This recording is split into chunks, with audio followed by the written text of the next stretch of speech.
좁은 문과 완전한 제3일에 대해서 우리가 말씀을 나누도록 하겠습니다. 사람이 인생을 살아갈 때 내가 어느 길로 가는지 그것을 알고 있어야 됩니다. 바람 부는 대로, 물결 치는 대로 그야말로 움직이면 인생이 목적이 없고 방향이 없습니다. 예수님께서는 지금 예루살렘으로 향하여 올라가고 계십니다. 9장 51절에도 예수님께서 그 말씀을 하십니다. 예수님께서 9장 51절에 보면 예수께서 승천하실 기약이 차감해 예루살렘을 향하여 올라가기로 굳게 결심하시고 제자들을 보내서 전도하시면서 그 길을 걸어가십니다. 예루살렘은 이제 한 800m의 그런 산지기 때문에 올라가는 길이죠. 오늘 말씀에도 22절에 예수께서 각 성 각 마을로 다니사 가르치시며 예루살렘으로 여행하시더니 예루살렘으로 향하여 가는 것입니다. 그래서 이 예루살렘은 위로 향한 생명길로 가는 것입니다. 인생은 내리막길로 가서는 안 되고 죽음의 길로 가서는 안 됩니다. 인간은 아무리 현실이 어렵고 힘들어도 위로 향한 생명길로 한 걸음 한 걸음 나아가야 됩니다. 그러면 하늘을 향하여 나아가는 사람은 주님께서 붙잡으시고 인도하여 주신 것입니다. 아무리 현실에 어떤 쾌락과 유혹이 다가온다 할지라도 세상의 길로 내려가는 사람은 도움을 받을 수 없습니다. 그러나 우리가 이 세상으로 내려간 것을 거슬려, 그것은 힘든 것이죠. 세상을 거슬리는 것이고 육체의 유혹을 거슬려, 본성을 거슬려 위로 향한 생명길로 나아가는 것입니다. 그 예루살렘으로 나아가는 자는 복이 있습니다. 그래서 예루살렘으로 나아가는 자들에게 복을 주는 그런 시편의 노래가 많이 있습니다. 성전을 향하여 나아가고 올라가는 것입니다. 예수님께서 예루살렘에 올라가셔서 모든 인류를 위해서 십자가에 못 박혀 피 흘리는 대속이 기다리고 있음에도 불구하고 주님께서는 그 길을 걸어가십니다. 그리고 각 성과 각 마을로 다니신다. 이것은 누가복음에 있어서의 독특한 전환 어구입니다. 그래서 새로운 그런 단락으로 들어갈 때 이 누가는 이런 표현을 썼습니다. 그래서 이제 정말로 예루살렘의 그런 그 길로 다니기 위해서 여러 가지 일을 행하시고 주님께서 준비하시는구나. 그것을 이 부분을 읽으면서 이제 우리가 알 수 있는 것이죠. 그런데 어떤 사람이 이제 여쭤와서 예수님께 주여 구원을 받는 자가 적으니까? 그렇게 이 사람들은 구원을 받을 때 사람들이 많이 구원받으면 나도 저절로 구원을 받을 수 있지 않을까? 유대인들은 많이 구원받고 아브라함의 자손으로 태어나면 무조건 구원받는 것을 즐겨했다고 합니다. 그래서 유대인들은 태어나면 8일 만에 할례를 행하는데 할례를 받은 사람은 다 구원받는다는 그러한 편한 구원의식을 한때 갖기도 했습니다. 그리고 할례를 받고 나서도 타락한 사람은 어떻게 하느냐? 천사가 와서 할례를 되돌려 놓는다는. 그래서 아브라함의 자손으로 할례 받고 태어난 사람은 몽땅 구원받으니까 걱정하지 말라고 한때 랍비들이 그렇게 가르쳤습니다. 그러나 그것은 성경의 가르침이 아닙니다. 사람들은 아브라함의 자손으로 태어났기 때문에, 내가 부모님의 온 가족이 예수 믿는 집안에서 태어났기 때문에 구원받는 것이 아니라 내가 예수님을 믿어야 돼요. 내가 예수님을 믿고 주님 앞에 신앙적인 결단을 내리지 않으면 민족적으로 부름을 받고 집안적으로 예수님을 믿는다 할지라도 구원받는 것이 아닙니다. 그래서 예수님께서는 구원받는 사람이 적으니까 많으니까 그걸 묻는 사람에게 대답하십니다. 좁은 문으로 들어가기를 힘쓰라. 내가 너에게 이르노니 들어가기를 구하여도 못하는 자가 많으니라. 오히려 못 들어가는 사람이 많다. 좁은 문으로 들어가기를 힘쓰라는 것입니다. 좁은 문으로 들어가기를 힘쓰라고 해서, 힘쓰라는 것이 아고니조마이라는 그 헬라어를 쓰고 있어요. 이 힘쓰라는 아고니조마이라는 것은 투쟁하라, 노력하라는 뜻입니다. 예수님을 믿는 것도 투쟁하는 것이고 노력하는. 수험생이 대학에 가기 위해서 투정하고 이마에 필승 그렇게 해가지고 온갖 것을 타도해가지고 승리하자. 그렇게 시험생만 노력하는 것이 아니라 예수님 믿는 사람도 여기에다가 천공문에 들어갈 때까지 딱 써놓고 이마에 띠를 묶고 투쟁하는 거예요. 왜냐하면 세상에 유혹이 많고 흑암의 세력이 끊임없이 사람들을 유혹하고 이끌어가는 것입니다. 그러므로 흔들리지 않는 믿음으로 전진해 나아가야 됩니다. 좁은 문으로 들어가라는 거예요. 그 왜 좁은 문으로 들어가느냐? 멸망으로 인도하는 길은 넓다는 거예요. 그럼 멸망으로 인도하는 길은 그 넓고 그 문이 크죠. 그러니까 사람들이 자기의 모든 탐욕과 욕심을 다 짊어지고 걸어가는 길이 넓은 길이요 넓은 문으로 가는 거예요. 그런데 예수님을 믿는 것은 좁은 문으로 들어가니까 내 삶의 욕심과 모든 그런 것들을 벗어나야 된다. 그래서 어떤 것을 벗어놓느냐? 현재의 그 모든 삶이 주님을 시인하는 매일매일의 삶이 되어야 됩니다. 누가복음 12장 8절 이하에 보면 내가 또한 너희에게 말하노니 누구든지 사람 앞에서 나를 시인하면 인자도 하나님의 사자들 앞에서 그를 시인할 것이요 사람 앞에서 나를 부인하는 자는 하나님의 사자들 앞에서 부인을 당하리라. 좁은 문으로 들어가는 것이 힘쓰라는 것은 매일매일의 삶에서 예수를 시인하라는 것입니다. 그것은 말로 예수님을 시인하는 것일 뿐만 아니라 삶으로 시인하는 거예요. 그런 일은 없지만 요즘에는 그야말로 우리가 사랑의 동전 모으기를 하는데 동전이 얼마나 모으고 있습니까? 그래가지고 우리가 10월쯤에 그냥 다 한꺼번에 걷어서 그거 준비하려고 그래요. 모아서. 왜냐하면 연말에 이제 장학금을 줘야 되니까 한없이 기다릴 수 없고 절반 차더라도 다 하는데 사람들이 동전이 안 모여요. 왜냐하면 카드로 계산하기 때문에 동전이 안 모여요. 그래가지고 요즘에 제가 일부러 현금을 씁니다. 그러면 100원짜리들 뭐 생기고 막 그렇게 동전이 생기는 거예요. 그래서 그것을 넣어야지 카드로 결제하면 동전이 생길 일이 없어요. 집안에 아무리 뒤져봐도 몇 개 있지 더 이상 나오지를 않아요. 그래가지고 이 저금통을 너무 크게 만들었어요. 너무 조그맣게 만들었으면 좋았을 것을.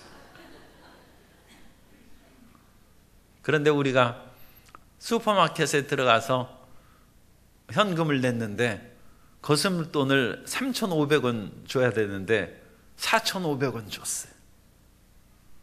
그러면 예수 믿는 사람답게 1,000원을 돌려주는 것이 예수님을 시인하는 것입니다. 예수님을 시인하는 것은 말로만 예수님 믿는다는 것이 아니라 삶으로서 인정하는, 내가 이거 해가지고 1,000원 더 받아서 그거 가지고 아이스크림 사 먹고 그럴 수 있지만 난 예수님 믿는 사람이기 때문에 그런 짓 안 한다. 그것이 생활 속에 예수님을 시인하는 거예요. 그리고 그것은 여러 가지 그런 단순한 1,000원 문제가 아니라 끊임없이 인생은 사업상의 유혹이 다가오고 내가 불의를 행하면서 어떤 이익이 다가올 수 있는 그런 기회들도 있고 또 내가 남을 밀치고 요즘에도 수없이 사람들이 새치기 한다는 거예요. 그래서 이 더운데 줄 서서 기다리기가 얼마나 힘들어요. 이 서양 사람들도 그 지키는 사람이 눈 감으면 어느새 새치기.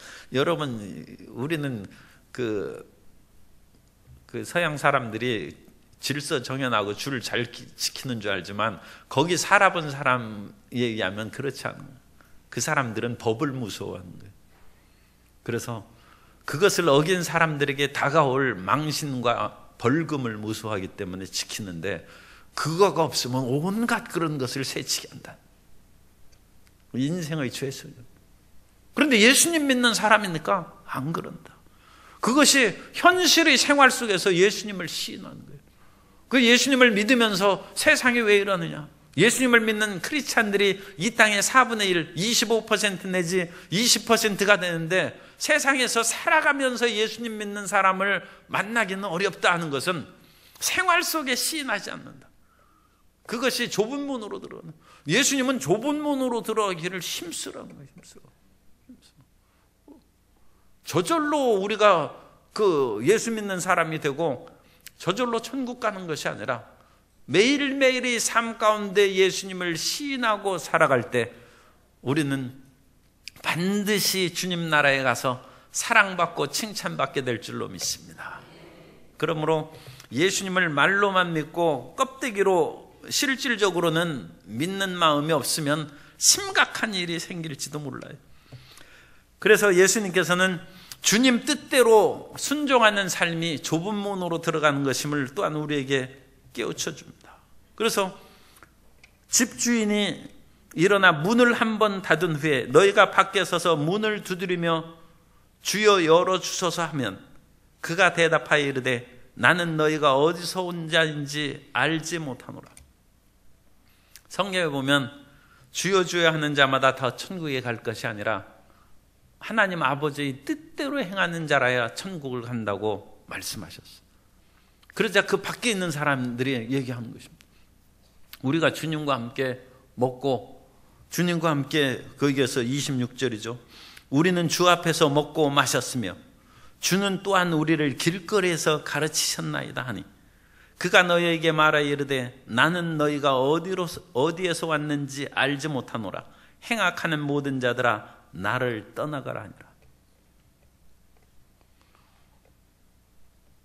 주님과 함께 먹고 마셨다고 해서 주님 식탁에서 주님을 사랑하며 주님을 의지하고 같이 먹고 마셨다는 그런 의미가 아닙니다.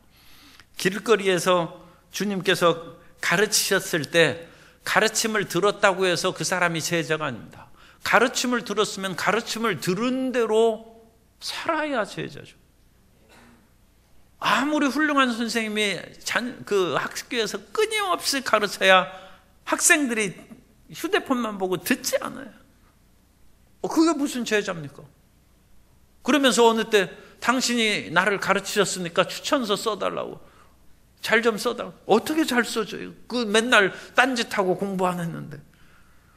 이 사람 반드시 떨어뜨리시오. 그렇게 추천서 안 써주는 것만 해도 감사하죠. 이런 사람 뽑아가지고는 당신 회사 망합니다. 사실은 그렇게 써야 돼. 그런데 선생님이 어떻게 그렇게 써줍니까? 아니 그렇게 딴짓하고 잘못했는데 책상 그 학교에 와서 앉아 있었다고 그게 제자입니까? 그 스승의 가르침을 따라서 나아가야 제자지. 조찬기도회는 제가 거의 안 갑니다만 대통령이 오시는데 사람들이 많이 와요. 그런데 대통령 테이블은 못 앉아요. 그래서 저 뒤쪽에 앉아가지고 같이 조찬기도에서 대통령하고 식사했다고 하는데 대통령은 내가 언제 알지도 못해. 예수님께서 먹고 마셨다고 하는데 그렇게 해가지고 먹고 마시는 것이 무슨 예수님하고 무슨 상관이 있어요? 예수님의 진리의 말씀을 먹고 성령의 생수를 마셔야 됩니다. 그래야 예수님과 더불어 먹고 마시는 것이지 같이 밥 먹었다고 해서 되는 것도 아니고, 정치가들은 수없이 사람들하고 같이 먹고 마시고 어울리지만 제가 국회의원 찾아가 본 적이 없어서 모르겠습니다만 그렇게 먹고 마셨는데 당선된 후에 찾아가면 당신이 누구냐고 한다는 것이죠. 아니 우리 내가 그거 먹고 마신 사람 한두 명이냐, 쓸데없는 얘기하지 말고 가라는 거예요. 진리를 먹고 마시는 거예요. 말씀을 먹고 마시는 거예요. 그래서 우리가 좁은 문으로 들어가는 것은 단순히 어울렸다고 되는 것이 아니라 그 사람의, 그러니까 주님의 뜻대로 살아가는 것을 말해요. 사울이 버림받은 것을 우리가 잘 알고 있어요. 사울이 왜 버림받습니까? 주님의 뜻을 거역했어요. 사울이 왕이 된 후에는 하나님께서 아말렉을 진멸하라고 했는데 사울이 백성들이 반대한다고 해서 여론이 무서워가지고 이 무리들이 양떼와 소떼의 좋은 것을 남겨두어서 하나님께 제사 드리자는 그 미명이죠. 하나님께 드리고자 하면서 인간의 탐욕을 취하는 것입니다. 그래서 안 죽이고 살려왔어요. 그러자 사무엘이 사울을 책망합니다. 사무엘상 15장 22절 이하에 보면 사무엘이 이르되 야훼께서 번제와 다른 제사를 그의 목소리를 청종하는 것을 좋아하심 같이 좋아하시겠나이까. 순종이 제사보다 낫고 듣는 것이 순양의 기름보다 나으니 이는 거역하는 것은 점치는 죄와 같고 완고한 것은 사신 우상에게 절하는 죄와 같음이라. 왕이 야훼의 말씀을 버렸으므로 야훼께서도 왕을 버려 왕이 되지 못하게 하셨나이다. 말씀을 버리는 것이 하나님을 버리는 거예요. 하나님의 뜻을 거역하는 것이 점치는 것과 같다. 예수님 믿는 사람이 점치면 되겠어요? 사신 우상에게 절하면 되겠어요? 그런데 마음을 완고하게 강팍하게 갖고 하나님 뜻대로 순종하고 마음을 부드럽게 갖지 않는 것은, 이 완고한 것은 사신 우상에 절하는 것과 같다. 사신 우상에 우상 숭배하고 신사 참배하면 그거 제대로 되겠습니까? 그런데 우리가 자칫하면 우상에게 매일 절할 수 있어요. 그건 마음이 완고한 거예요. 마음이 완악한 거예요.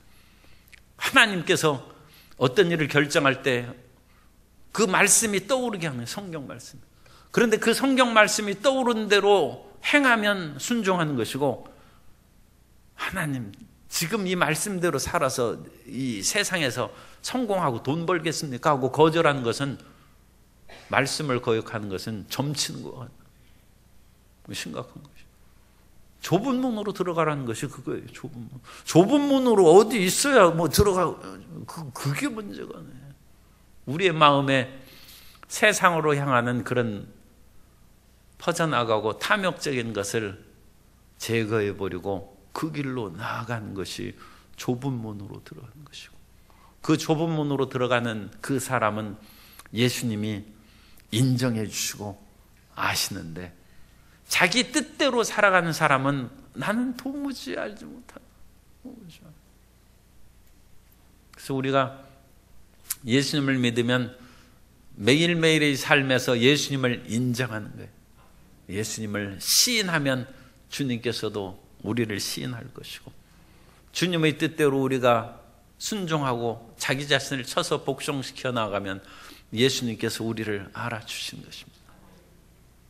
제가 수십 년 전에 이제 그 엘리베이터에서 그 탤런트 최불암 씨를 만났어요. 반가워서 이렇게 내가 아는 척을 했더니 그 사람이 아주 어색한 표정을 짓고 우리가 엘리베이터에서 이제 문이 열리자 헤어졌어요. 당연하죠. 나는 텔레비전에서 그 당시 그게 전원일기가 한창 할 때, 그러니까 얼마나 반가운지 그렇게 내가 아는 척 했는데, 최불암 씨는 나를 그때 처음 보는 거예요. 그런데 내가 상냥하게 웃으니까 당연히 탤런트로서 이것은 그 시청자구나, 그거 당연히 알겠죠. 그죠? 그렇지만 나를 뭐 그렇게 반가워해가지고 덥석 안기를 하겠습니까? 어떻게 하겠습니까? 어색한 웃음을 하고 그렇게 이제 내리는 거예요. 내가 하나님을 아는 것이 중요한 것이 아니라 하나님이 나를 알아주시는 것이 더 중요한 거예요. 하나님이 알아주셔야 돼요. 하나님이. 이 세상에 하나님 모르는 사람이 어디 있어요? 온 천지 만물에 하나님이라는 그런, 우리가 성경적인 예수 그리스도의 아버지 하나님을, 그것을 모르는 사람은 있을지라도 상천하지에서 하나님이 인간을 지었기 때문에 모든 사람은 하나님에 대한 의식이 있습니다. 그 속에 하늘님이라고 부르든 온갖 이름으로 부르든 그 하나님이 있는 거예요. 그것이 있으니까 우리가 전도하고 선교하는 거예요. 하나님께서 그 영혼을 사랑하는 하나님의 그 심성을 넣어주지 않았으면 그건 전도가 어떻게 되겠어요? 그건 짐승에게 말하는 거예요. 하나님은 짐승에게는 그런 의식을 안 넣어줬어요. 그러나 짐승은 전도 안 하는 것입니다. 그런데 모든 인류는 남녀노소, 인종과 흑백, 황인종을 불문하고 하나님이 있는 거예요. 그런데 그 하나님을 모든 사람이 안다고 해서 모든 사람이 천국 갑니까? 그렇지 않죠. 예수 그리스도로 말미암아 우리가 하나님께 나아가서 하나님이 우리를 인정해 주시는 거예요. 그리스도의 보혈로 씻음받은 사람을 하나님이 인정하시는 거예요. 그 하나님이 알아주셔야 천국 가는 거예요. 모든 사람들에게 속에서 심어있는 그러니까 근원적인 하나님 그 인식 가지고는 그건 천국 가는 것입니다. 그리스도 예수로 말미암아 하나님이 알아주신다. 그러므로 우리는 열심히 기도하고 주님 앞에 십자가의 보혈을 의지하고 나아갈 뿐만 아니라 과연 내가 주님을 그렇게 필요로 하는 것처럼 하나님이 나를 필요로 하실까? 그걸 가끔씩 생각해야 돼. 자칫하면 우리가 스토커가 될 수 있어요. 그 탤런트 배우는 우리를 전혀 알지 못하는데 좋다고 쫓아다니는데 스토커예요. 그건 그 사람이 알아줘야 돼. 그 사람. 예수님이 알아주신 것은 뭐예요? 매일매일 주의 말씀을 시인하여 말씀을 지키는 것이고, 내 뜻이 아니라 하나님의 뜻대로 주님의 뜻이 내 안에서 이루어지게 하여 주옵소서. 그럼 주님이 인정해 주시는 거예요. 그건 주님의 사랑하는 자녀요. 주님께서 그리스도의 복음을 위해서 우리를 쓰시는 도구가 되는 것이죠. 우리가 이 외적인 행위 그것으로 인해서 구원받지 못하는 그것을 이제 성령의 외적 충만이라고 그러는데, 성령의 이런 외적 충만으로서는 구원을 보장받을 수 없습니다. 그 성령의 내적인 충만을, 구약에 나타난 그런 충만의 많은 역사는 핀플렘이라는 그런 외적 충만을 얘기합니다. 그래서 성령의 충만함을 받았는데 사울도 기름 부음을 받고 하나님의 영이 임했는데 하나님의 영이 떠났지 않습니까? 아니 어찌 그런 일이 있어요? 그건 외적 충만입니다. 외적 충만. 성령의 그런 충만함이 나타나면 능력이 나타나요. 오늘날에도 성령의 능력이 나타나서 여러 가지 귀신을 쫓아내고 병든 자를 고칠 수 있어요. 그런데 그 사람을 예수님이 나는 모른다고 했어요. 그죠? 아니 내가 선지자 노릇도 하고 귀신도 쫓아냈는데 왜 모르십니까? 행악하는 자여 나를 떠나가라고 했어요. 그 사람은 성령의 외적 충만을 받고 자기의 유익을 위해서 그런 사역의 일을 행한 뿐이지 예수님이 원하시는 일을 행한 것이 없어요. 그러니까 외적 충만은 그것은 어느 면으로는 그 덕을 입는 사람이 좀 있긴 있죠. 필요하는 것이 있고 그것으로 치료받고 귀신 쫓겨나가면 도움받죠.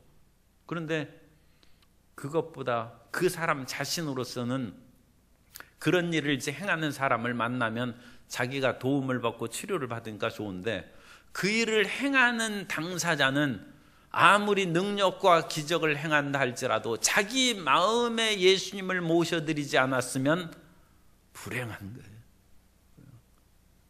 그러므로 우리는 외적 충만함을, 그것도 어느 필요하죠. 다른 사람도 좀 고쳐줘야죠. 그러나 그것보다 더 중요한 것은 내적 충만이에요. 성령의 내적 충만. 그 성령이 내 안에서 주인이 되시는 거예요. 그래서 우리는 성령의 뜻대로 살아가는 것이고 하나님의 기뻐하신 일을 행하는 거예요. 성령의 내적 충만을 플레로우라고 합니다. 플레로, 내적 충만이다. 그래서 우리 안에 성령이 내적으로 충만하면 사람이 변하는 거예요. 성령이 우리 인도하심을 내가 순종하니까 인품이 달라져. 옛날에는 그렇게 거칠고 그랬는데 사람이 부드러워졌어. 왜냐하면 비둘기 같은 성령이에요. 옛날에는 성격이 막 불 같아서 못 참았는데 성령의 오래 참음이 있어서 오래 참음이 됐어요. 이제 친절하고 상냥해. 자비와 양성과 충성과 온유와 절제 같은 그런 성령의 역사가 열매로 나타난 사람이 내적 충만한 것입니다. 그 내적 충만한 것은 그 마음이 변했기 때문에 우리가 마음이 천국 가는 것이죠. 우리 육신은 벗어버리고 가지 않습니다. 나중에 물론 주님께서 우리의 몸도 부활시켜서 온전한 그런 인간을 만드신다는 것을 우리가 사도신경에서 고백하죠. 몸이 부활할 것을 믿는다. 그렇게 이제 합니다만 일단은 우리의 영혼의 몸을 빠져나가서 주님 나라에 가는 거예요. 그러면 마음이 안 변한 사람은 문제가 되죠. 그래서 우리는 성령으로 거듭나야 돼. 성령으로 거듭나고 우리가 물과 성령으로 거듭나서 하나님의 진실된 그런 사람이 되어야 될 줄로 믿습니다. 그 일을 이제 이루지 못한 사람은 유대인들이 이제 형식적이고 의식적인 신앙을 많이 가졌으니까 28절에 있는 것처럼 너희는 밖에서 쫓겨나 슬피 울며 일을 간다는 것입니다.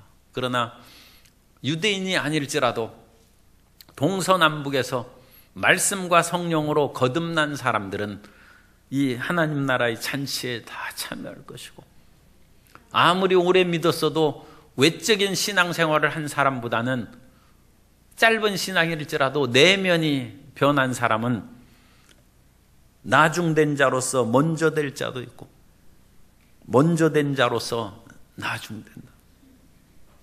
일찌감치 예수님을 믿었는데도 그 삶과 인격이 아무 변화가 없이 살아온 사람은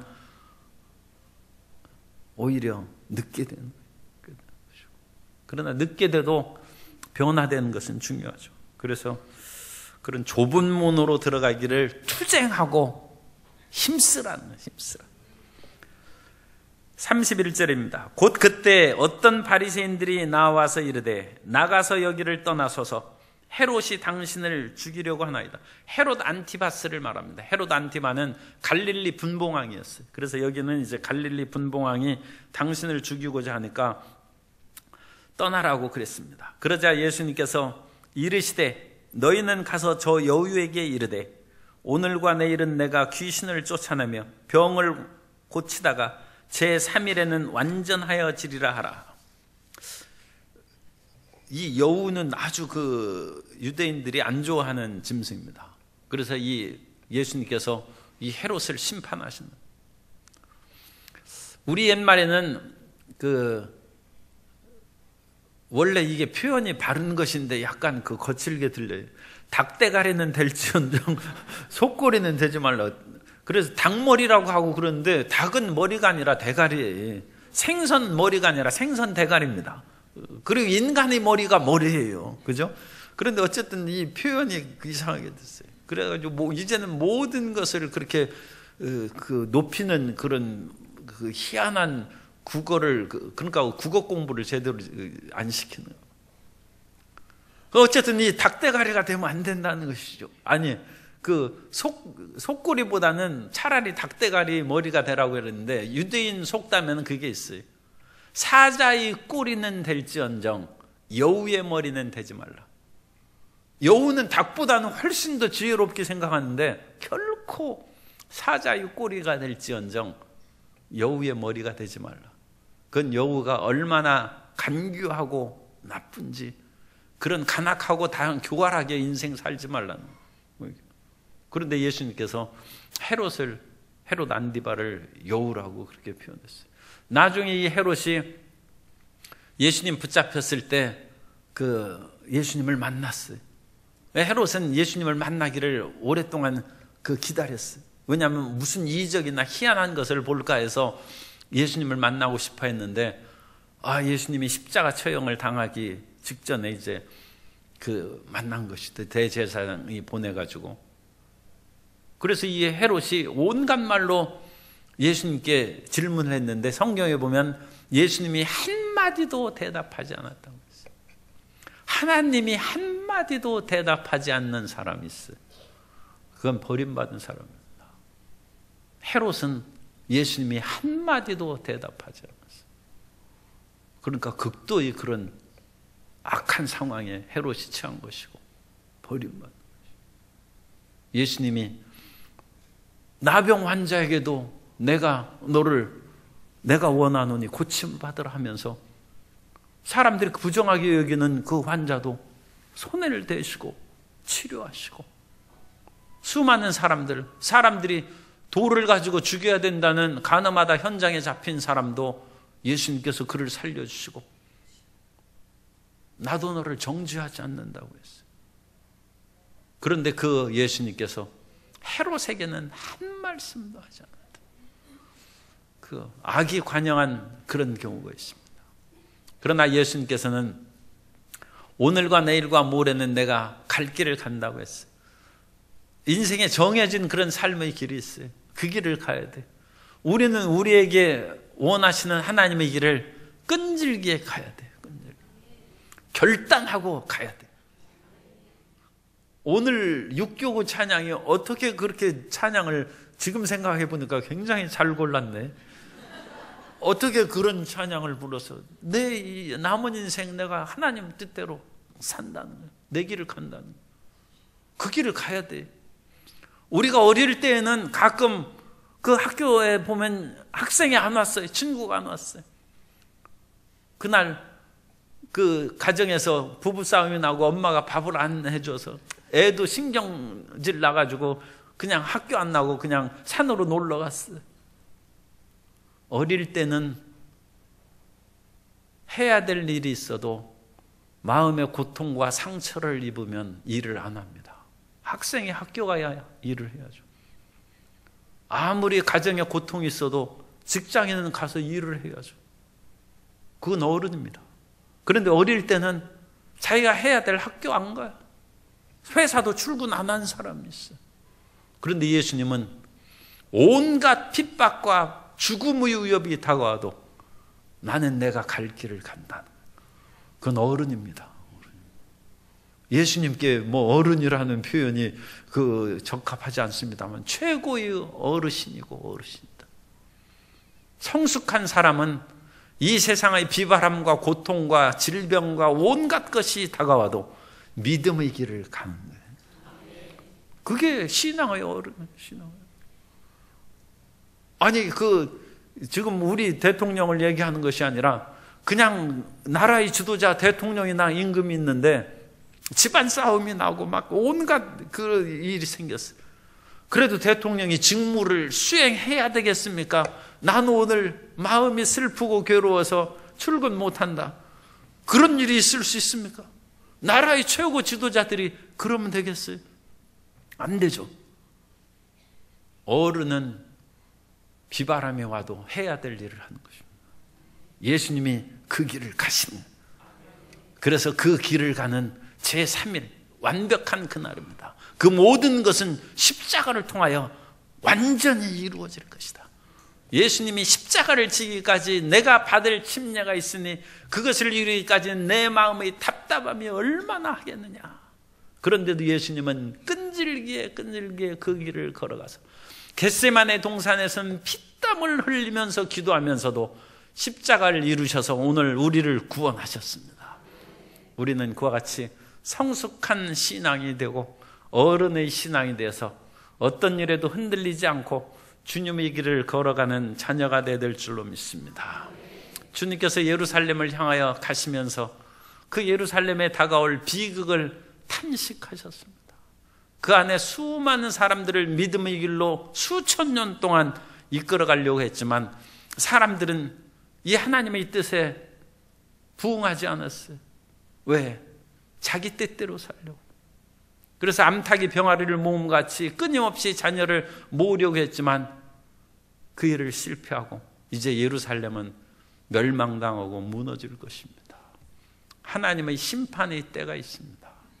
그 때가 오기 전에 우리는 마음을 돌이켜서 하나님의 뜻에 합한 사람이 되고 좁은 문에 들어가기를 힘쓰는 사람이 되고 우리에게 주어진 그 사명이 있습니다. 집안의 어른은, 부모는 집안을 지켜야죠. 그래야지 나 이제 너희들은 너희들대로 살아. 나는 나 혼자만 밥 해 먹겠다. 그렇게 엄마는 그렇게 하면 안 돼. 그렇게 해서 밥을 해줘야 돼. 물론 아빠가 지금까지 밥 해왔으면 아버지가 그렇게 해야죠. 그래서 나 이제 이런 거 못한다. 그러면 안 돼.